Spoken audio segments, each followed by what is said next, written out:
Welcome to readtheticker.com. Here I'm on the swing scanner. I'm just going to scroll down and pop out one of my customized views. Let's select any stock. Let's select Caterpillar. What we have here is a pop out chart which I've customized with my own settings and indicators. I'm going to put on SPY, and I'm going to sort of explain what I see, what's going on right now.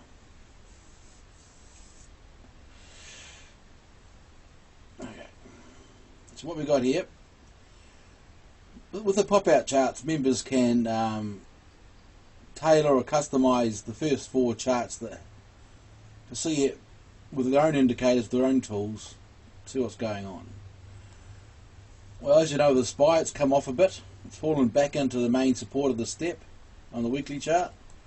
More importantly, I just want to scroll down to the daily chart. Here's a daily chart. Here we have a rather sudden drop out of a rather tight zone. This was a well-controlled market in the zone up here. A bit on the ask is well controlled. All of a sudden we have a bit of a plunge down. Okay. Now I don't know what the reason was exactly for it, but we had the high volume, which gives a bit of a climactic action. So at this point here, here's my thing. We had our automatic reaction. Here we had our bit of climactic action. Where's my button? Okay. And we get a bit of a test here. And we also, that could be a secondary test there, but we've also got another test over here, which is probably a better secondary test. And where's the D? Oh yeah. Another test of resistance there. So we're finding our range, which is normal action. This is our range where supply and demand is battling it out. But one thing to note is we had a lot of supply come to the market here, and we still have quite a bit of supply hanging around right up until this week here. So I would suspect, even though the test has held here quite well,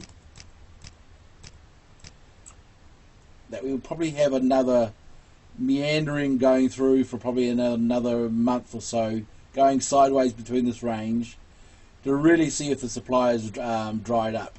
That also means we're going to probably get through the month of October and see if it can all hold its form.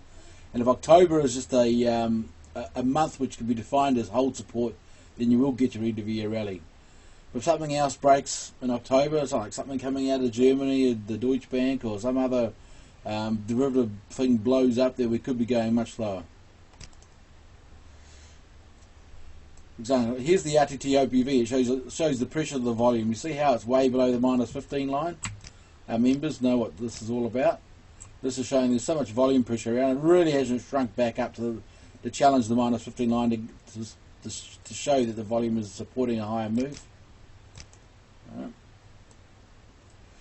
And just basic momentum, it's a simple price momentum. You can see here it's not really repaired itself. It still needs more work to repair the pattern up here. This pattern needs more work to prove that the supply side, people who have been selling and dumping it, have done their bit, and the demand can actually hold on. And here's a longer view of the nice formation we had in the SP500. Well, this is the SPY. Yeah, it was captivated between a range. The bid on the ask was working pretty good. Everyone, the big boys were controlling this, and then we just had this massive freak out, which probably shocked everybody. You have to understand a 5% pullback pretty much blows a lot of heavy leveraged positions. And this has been down to about 12%. So there's a lot of repairing going on with this stock. Okay, implied volatility jumps up. Once again, this is another momentum showing how damaged the momentum is. I'll scroll down a bit further. Point and figure chart. As you can see, it's just come back to support very strongly. And more importantly, one of the very important things about the point and figure chart, you can see between here,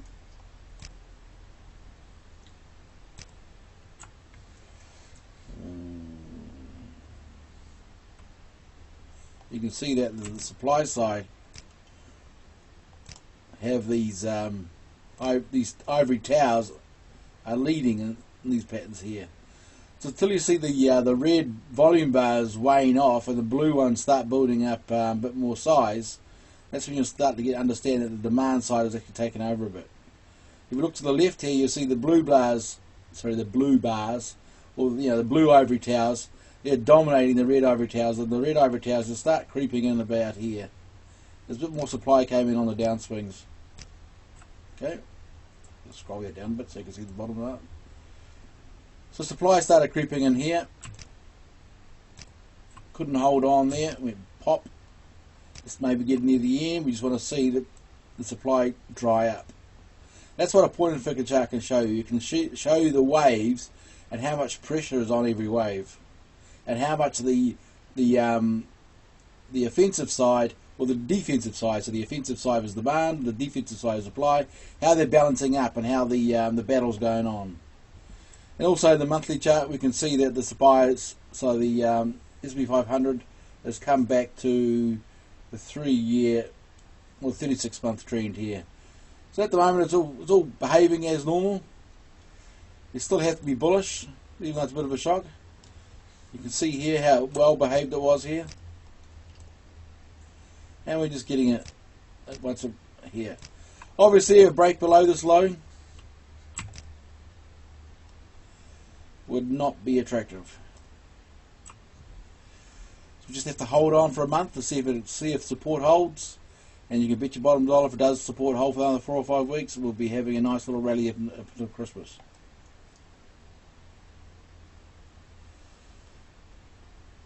Thanks for watching.